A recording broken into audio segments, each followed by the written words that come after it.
Hi, everyone. This is Brittnee Bond, and welcome back to the podcast.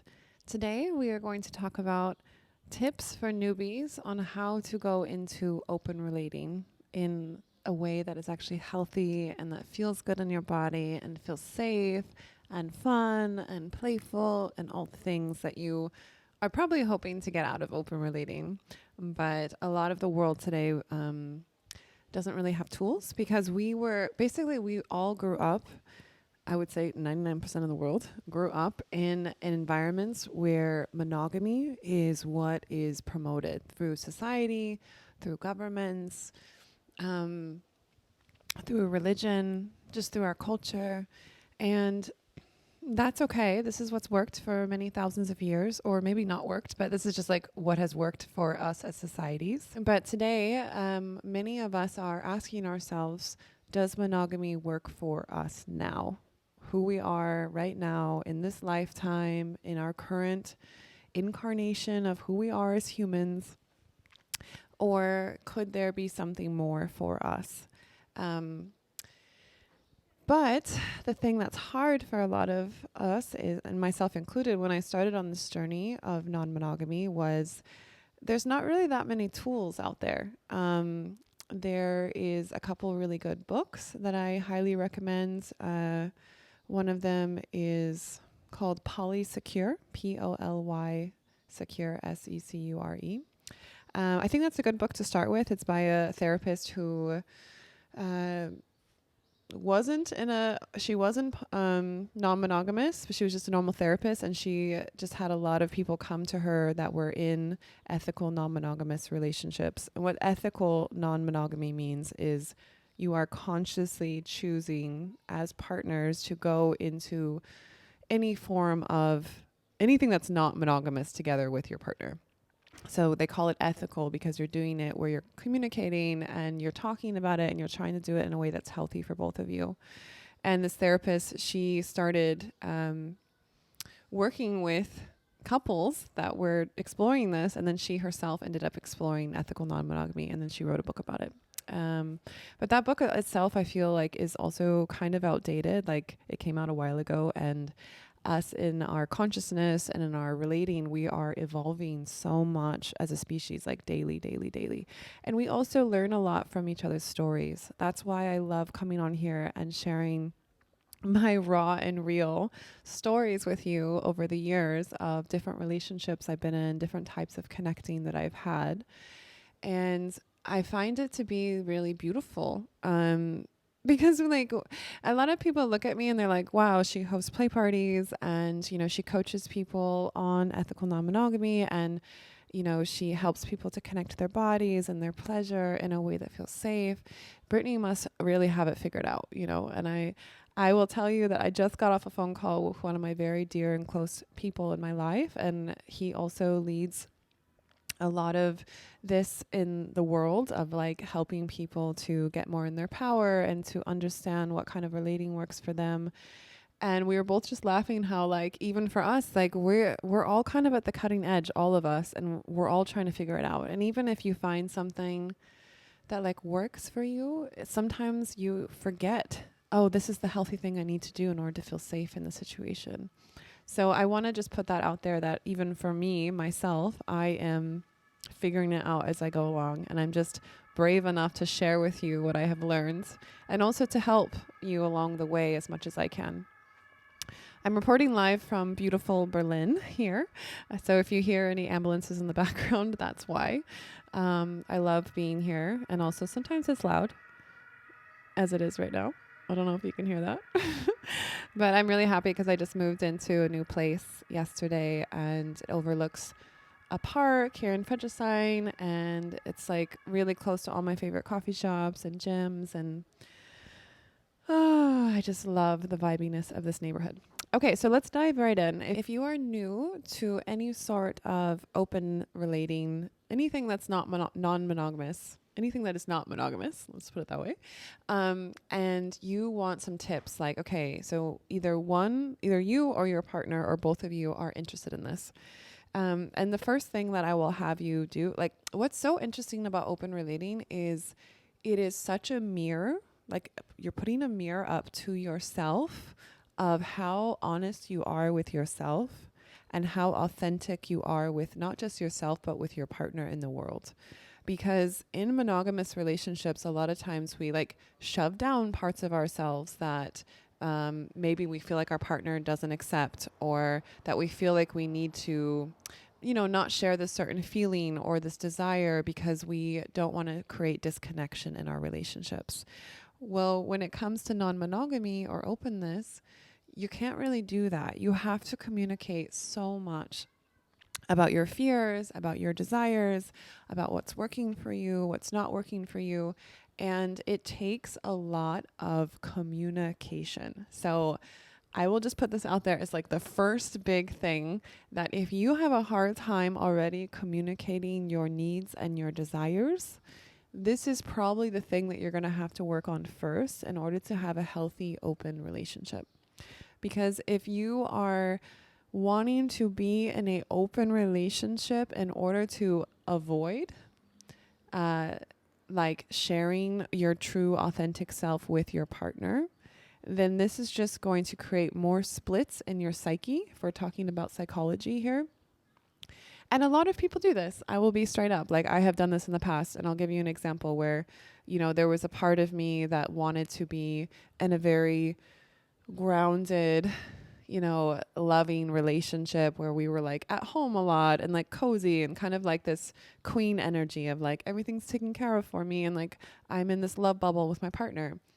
And there was also a part of me that was like super kinky and really wanted to try BDSM and like all of these things that I perceived in my mind to be things that my partner didn't want to try.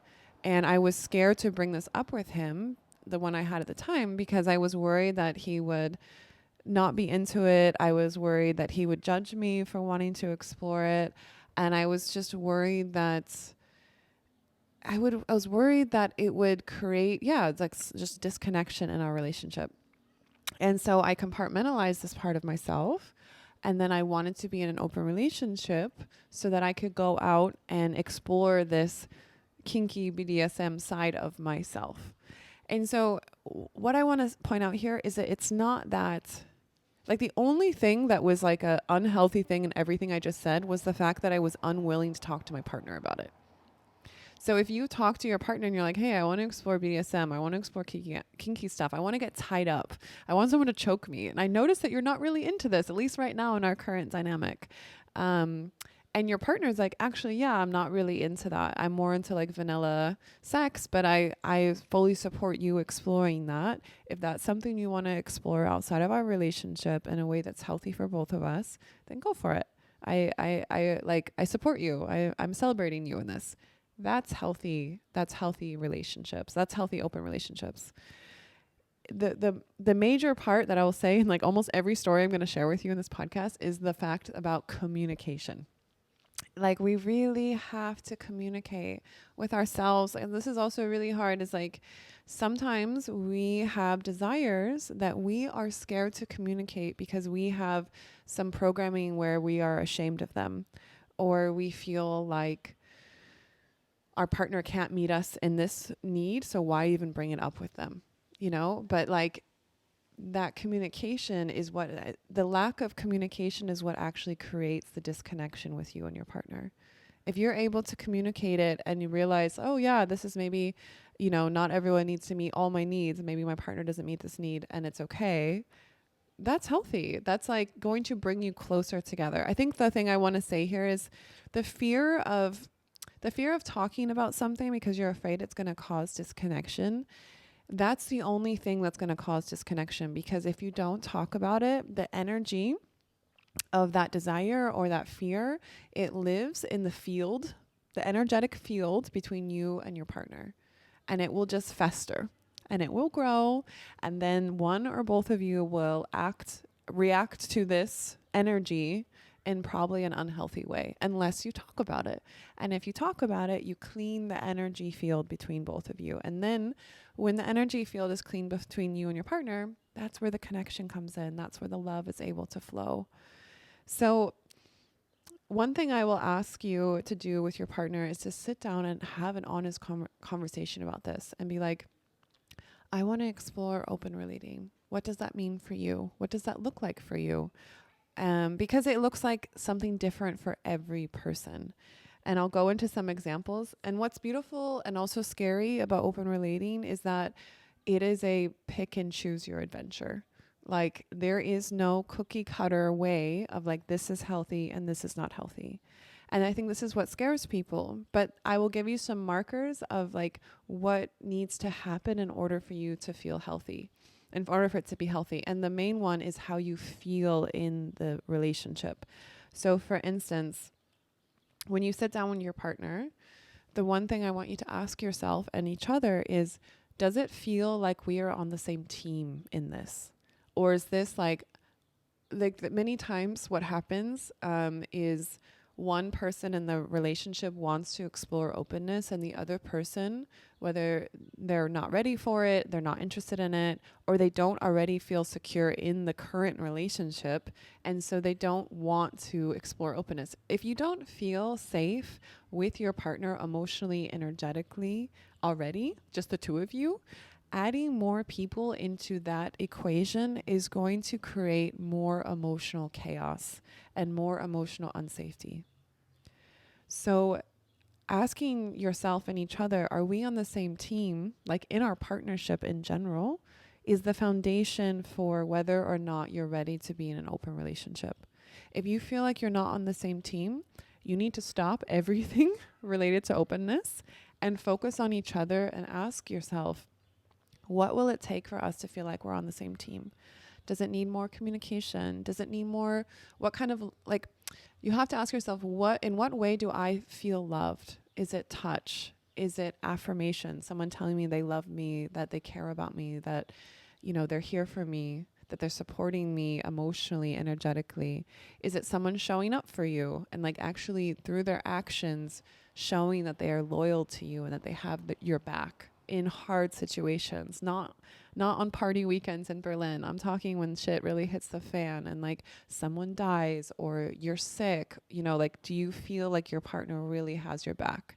Or do you feel like it's conditional for you to be happy all the time or to be physically healthy or to be pretty, whatever it is? But in order for you to feel safe with your partner, you have to feel energetically like you guys are like, you know, in English we say do or die. It's like, ride or die, do or die, ride or die. It's like someone who's like, they're in the car with you on the journey of life going forward. And it's like, no matter what comes into our field when we're on this trip together, we're going to handle it together. We're on the same team.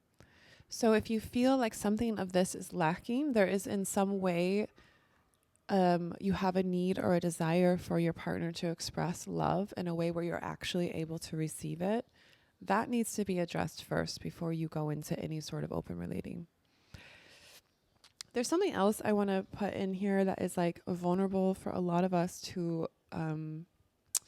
consider. And this is also why the topic of open relating is a huge fucking mirror for us, because there is something here where sometimes people, myself included in the past, have desired to explore open relating because we didn't love ourselves enough. Like if you as an individual are asking yourself and you're putting a mirror up to yourself and you're like, do I love myself? Do I feel complete in myself? Am I good enough as a person? Do I deserve connection just for existing? Just for being a beautiful soul, a beautifully imperfect soul in this timeline who's always figuring it out and will always continue to be figuring it out. But am I good enough right now?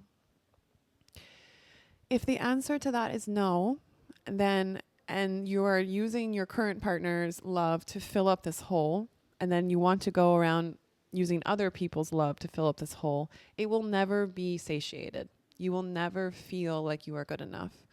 Because the real person that is going to fill up this love is you. You are the only one that can be loving yourself. You are the main character in this life that is your lifetime. Do you want to know what I was doing right before I made this podcast?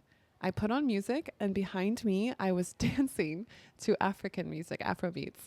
And I was laughing and I was on the verge of tears because I was so happy with my life and I was so proud of who I have become in this lifetime and how much I love myself and how much I have witnessed myself in my ups and my downs and my craziness and my beautiful sorrow that is the human existence, being a human in this timeline, in this lifetime.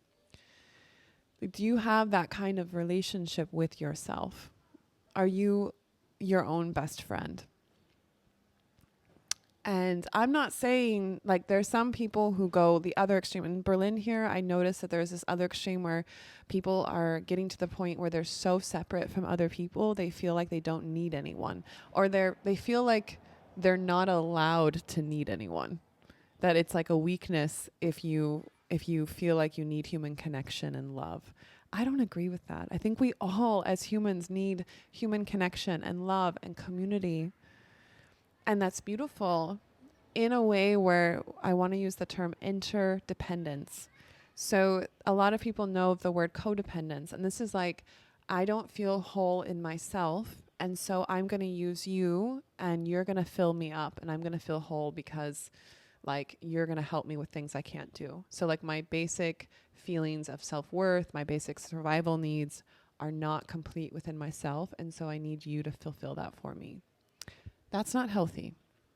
What is healthy is interdependence, which is I can take care of my survival needs. I can take care of my own self-worth. I love myself. I know that I am supported by God, universe, source, my community. And also, you are someone that I love, and I'm going to allow you to show up for me because this is what builds more love and trust and connection. And this is what it is to be human, to show up for each other and to help each other when we need it. So I really want, wow, I'm looking outside and like people have such cool outfits here in Berlin. Like I'm right overlooking the park. And I just have to say that like this is a little side quest is that my inspiration when it comes to outfits and fashion has been so inspired living here in Berlin because I've been living on a tropical island for 5 years where I dress up and I go out and I feel like no one notices. And that's not about people noticing, but you know, like when you go out and like everyone else is vibing and they're looking so good and then you're vibing and you're looking so good. And then like people are like complimenting you and you're complimenting them and like the energy just goes back. Okay. Side note over, but like I had a really great, like this orange puffy jacket and like these really cool black pants with like orange Skechers. Amazing. Okay. Back to, I get distracted by fashion. I love fashion. Okay. So something else that's really important if you're new to open relating is to ask you and your partner. This is also super real. We have to be really honest with ourselves is, am I emotionally mature enough to handle this kind of relationship? So something I will give you like a little insider eye on open relating because I have done it off and on for the last, I would say 4 years, is that it takes so much energy because imagine days when you are fighting with your partner or you feel disconnected from your partner and you need to have a lot of communication, a lot of care and a lot of processing. There's a lot of emotional processing that needs to happen. When you are in any sort of open relating dynamic, needs emotional processing times 100 because you are not only talking about your connection with you and your partner, but also your connection with you and anyone outside. So let's say like, you know, you and your partner and then the third person. So this third person, even if you are the one connecting with this third person, energetically, they are connected to your partner. Because if you're making love with your partner and then you're making love with someone outside of the relationship, energetically, everyone is connected. And this is something that a lot of people do not want to look at because they're like, my relationship with my partner is my thing over here. And then my relationship with anyone outside of my partner is this thing over here. And they like try and compartmentalize all of these different connections when in reality, energetically, it's all flowing. It's all flowing back and forth, whether you want it to or not. And so in order for you to have a healthy, open relating is to be able to be aware of that in your consciousness and to ask yourself, can I hold this many different types of dynamics between me and this person, me and my partner, and me and this third person, and then them together. Like, it can be a lot. And it's also can be fun. It can be a positive thing. It can be something that is expansive and helps you to grow into a better person, so that you can learn something with this third person, whether sexually, emotionally, in your life, and you can bring it back into your relationship with your partner and add to the connection with you and your partner if it is done in a healthy way.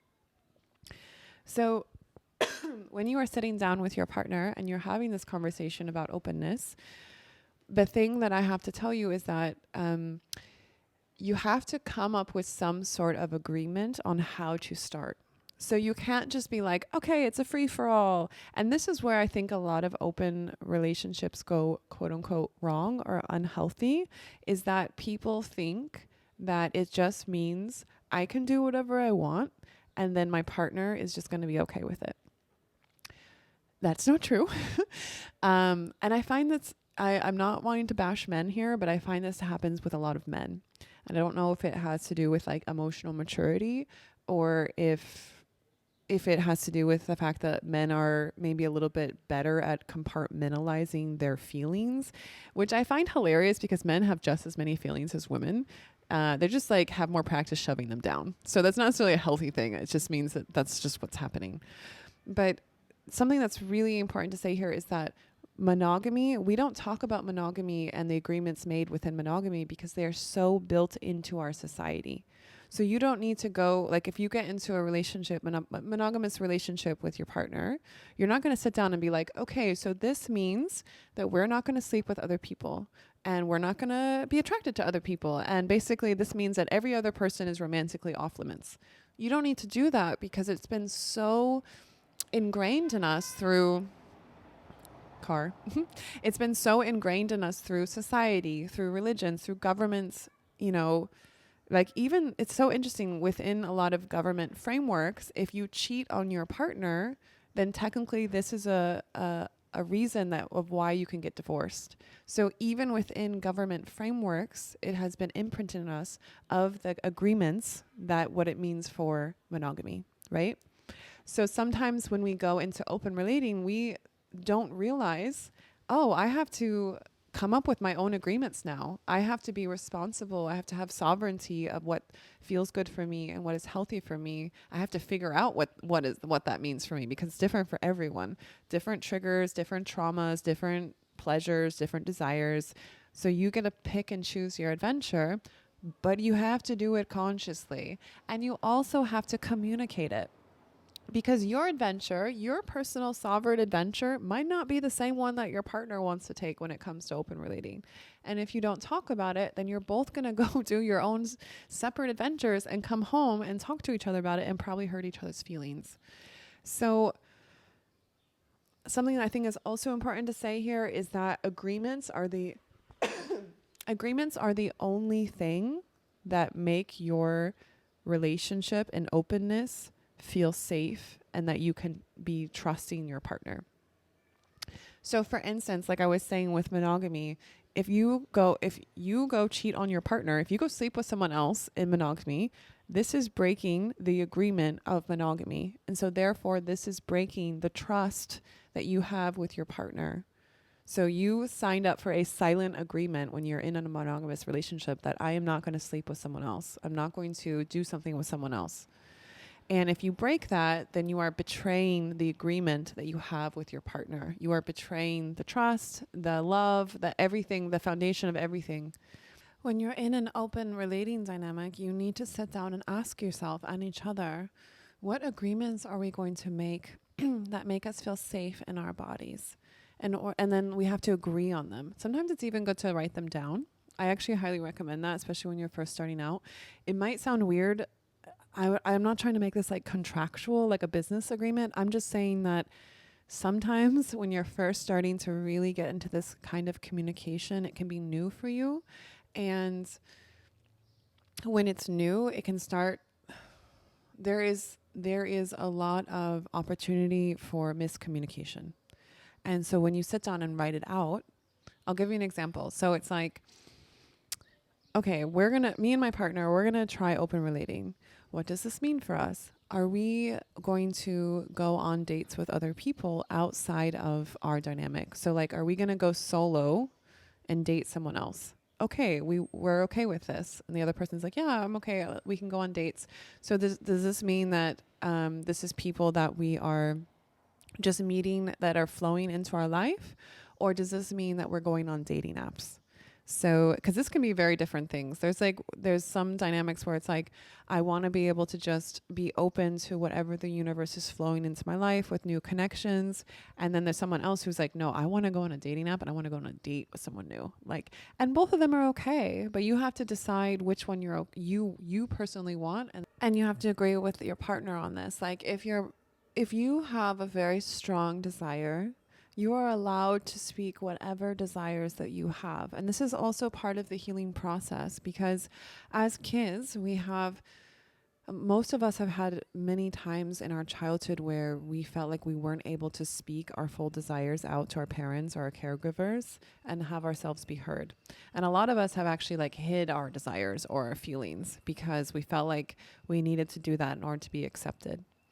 So this is a really big growth moment if you have the emotional maturity to be able to hold space for yourself and your partner's desires and fears. So when you're speaking your desires of what you want, it's important to create that agreement. I highly recommend writing it down. And then it's also important to say, like, what are your fears here? And to hold space for each other's fears. So some fears that could come up are like, I'm afraid that you're going to fall in love with someone else, that you're going to find someone that you like more than me. I'm afraid that I'm going to fall in love with someone else. I'm afraid that I will feel rebellious about these agreements and I want to just go do my own thing and like not honor them. I'm afraid of not feeling safe in the dynamic. I'm afraid of, like so many things. There's also something else here that I think is interesting to talk about, is that like when I first started out with open relating, it was like my boyfriend and I lived in Chiang Mai at the time, and we, in our community, within our friend group, we were monogamous. So we were not open. We were not available for other people within our bubble of reality within our town that we lived in. We both traveled a lot for work and for play. And so we made an agreement that when we were traveling, we were able to do whatever we wanted with other people with certain agreements. I think some of the agreements was like, we had to like let the other person know ahead of time, hey, I met someone and I think there's something that could happen with this person. And I think both of us ended up rebelling against that a little bit because sometimes we just were in flow and the other person wasn't available. Like our partner wasn't available for us to tell them. And sometimes there's this mystery and adventure of just being able to like go to an ecstatic dance and meet someone, or, just like be out and about and you meet someone and like things happen. And so there's just like, I think that there's this balance between feeling safe and your dynamic with your partner and then feeling free as an individual. And you have to navigate that. And I think the whole point is that you need to be able to just communicate the whole way through. And the reason why him and I did this, where we were monogamous in our city that we lived in, was because, oh my goodness, the whole rest of the world is still figuring out monogamy and non-monogamy right now. And so like, it felt safer for both of us to open the container of this ethical non-monogamy step by step. And a lot of our friends were not into openness. And so it wasn't that they were going to judge us. It was more that I think we felt like they didn't understand. And if you're in a community of people who are already open, this might be very different. But a lot of you are wanting to try this in environments where you're with your friends and your family, and they might be on very different vibrations or in different lifestyles than you, and that's okay. I also want to say here that, especially because in my last relationship, this came true, where it was like my last partner and I were in an open relationship, but I felt that for a lot of people around us who didn't really understand that there's agreements and that there's like, we still are in a relationship with each other. They felt like it was a free game. So like, oh, you're open, so he's just available, or I'm just available for anyone to come along and like, you know, being in like a whole nother relationship with. And I was like, no, that's polyamory. So this is also something that I want to talk about here. You need to really ask yourself, do I want to be in a polyamorous relationship, or do I want to be in an open relationship? And these are very different things. So open relating is me and my partner are on the same team. We are not open to having like extra ongoing, this is very important, ongoing love stories with other people. So like, we are in each other's lives. We are each other's teammates in our day-to-day life. We are open to having little love stories with other people, or, you know, having like short flings with other people. If you are wanting to be in an ongoing relationship with a third person outside of your partnership, this is called polyamory. This is, I am choosing to be in an emotional, sexual, romantic connection to more than one person at a time, which is also okay if this is what you are desiring to explore. But you need to be very clear about it, because if you are signing up for openness, as in like, I am okay with my partner and I sleeping with other people, and you know, if we have a love story and someone falls in love for a little bit, that's fine. But the main thing is that me and my partner have our lives together. And so if this person suddenly starts being in our lives, we need to have another conversation, because I'm not sure if I'm ready for polyamory. And if I am going to enter into a polyamorous dynamic, I need to be fully feeling safe, and there needs to be new agreements that happen, because this is a whole different situation. When you're having a fling with someone else, that third person is not interacting into your day-to-day life with you and your partner. If you're in a polyamorous relationship, that person has an ongoing influence energetically, emotionally, and sometimes literally physically, like they're in your life, you see them, and they're going to be influencing your life on a more day-to-day basis. And you have to ask yourself, do I like this person's energy? Do I want to be, even if you are not the one who's romantically connected to the outside person. So say your partner wants to have a third person that they're dating. Even if your partner is dating that third person, you're still, like I was saying before, you are energetically connected, because they're going to come home. They're going to tell you about what's happening in this third person's life. Whatever emotional reality that person is in is going to affect your partner, which is going to affect you.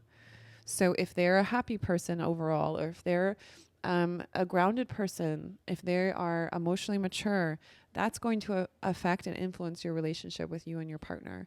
If they are emotionally volatile, like they are not grounded, they are dramatic, they are not emotionally mature, then that is going to come into your relationship with your partner, because your partner is going to be dealing with that, and he's going to come home, or she's going to come home and tell you about it. And then it's going to be in your field of energy and emotional processing. This is a very serious thing to consider. And something I want to say here is that I have considered and I have explored all of these things. And something that I think is a higher perspective here of all of this, of like why we as humans are going through this exploration of openness and non-monogamy, is that we have been programmed from birth to choose monogamy. And when we come into full sovereignty, when we come into like full freedom as humans, we start looking at every single thing that we have been programmed, including the way that we relate to each other and connect to each other. And we start asking ourselves, is this really my choice? Or am I doing this because society told me to, my religion told me to? Like, I personally got married at 18 as a virgin. And this was I grew up in a religious environment where this was normal and this was encouraged. You were not allowed to have sex with someone outside of marriage, let alone an open relationship. And so I had been so deeply programmed that monogamy is the only way to go. And not only monogamy, but like no sex before marriage, you know? And so and I was married for 6 years. It wasn't a short amount of time.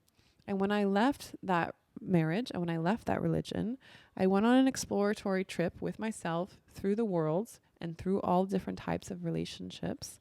I have probably but I will tell you that I have been in mostly like long-term relationships in my life. I've probably had 7, which is a lot.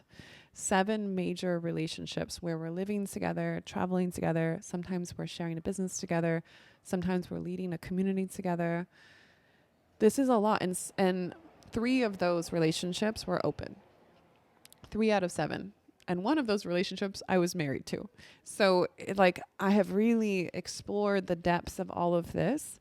And what I realized about myself was that I actually was trying to, the deeper question here was, what does it mean to love freely? And what does it mean to fully love someone out of choice and out of full sovereignty? So basically, I have the choice to be with I'm choosing you, and we're in an open relationship. And so I have consciously above board, I have the ability to go around and choose anyone else.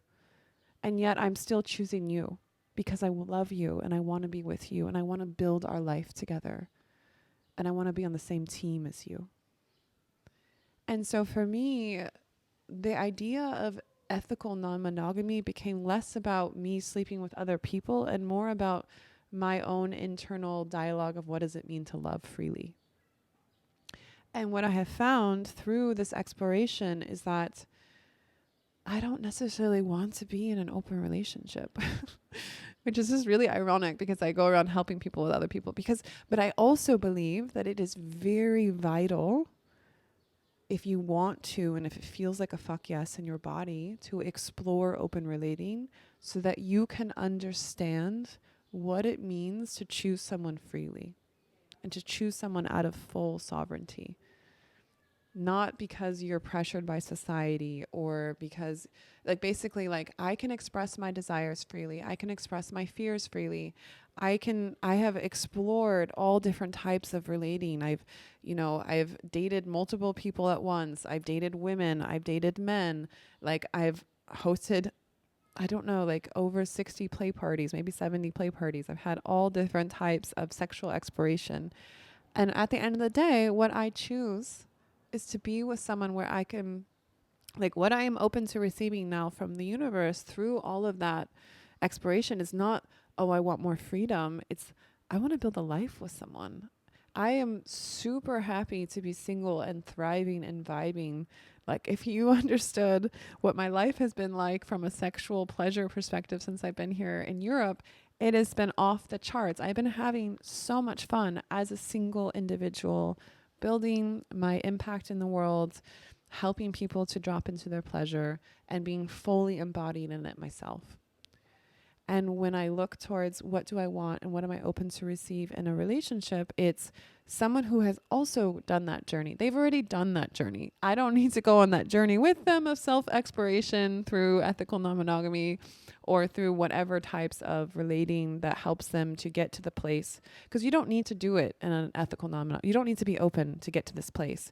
But for me, it's just important that whoever I choose to be with and build my life with has gotten to the place where they feel fully free in their body and they're choosing to be in a relationship with me out of full sovereignty. They know themselves, they know their fears, they know their desires.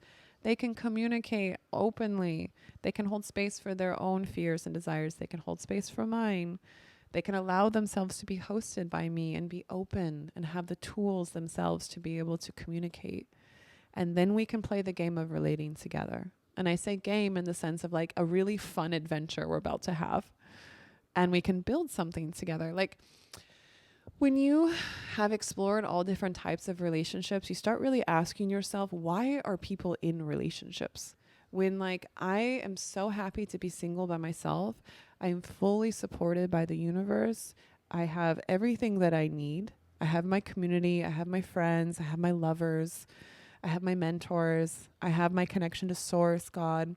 I'm good. I am fully complete. I am sovereign. So when I think about being in a relationship with someone else, it's not out of a scarcity energy, scarcity energy. It's out of abundance. And it's also like, for me, what I started asking myself is, what do I want to build with my partner? And for a lot of people in the world, it's they want to have kids. And I do believe I would like to have kids one day. But for me right now, I'm here to build an empire of pleasure, you know, of helping other people explore this to get to their sovereignty. And I would love to be able to be in a partnership that is supportive of that. And that's what I'm fully open to receiving. Not that they need to be doing the same thing, but they have the capacity to hold space for me to do this, which I will tell you is a very cutting edge thing. Like, all of us that are exploring this ethical non-monogamy, this openness, this like putting a mirror to yourself, most of the world does not want to put a mirror to themselves. They do not want to look at themselves this deeply because they're afraid that when they do, they will be found worthy of connection. They will not feel like they are worthy of love and connection. But the beautiful thing is that when you do put a mirror to yourself, you realize that you are inherently worthy of love and connection just for being yourself and for being this beautiful butterfly of a human in this timeline.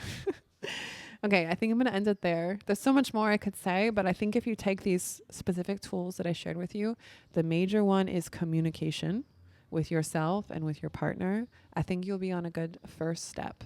So communicate your fears and desires, create an agreement of how you're going to get started, write that agreement down, have a checkpoint. Okay, so like, you know, like one of us goes on a date with another person. Okay, we need to do a check-in of how this went. Or like we do this for a month and we see how this goes.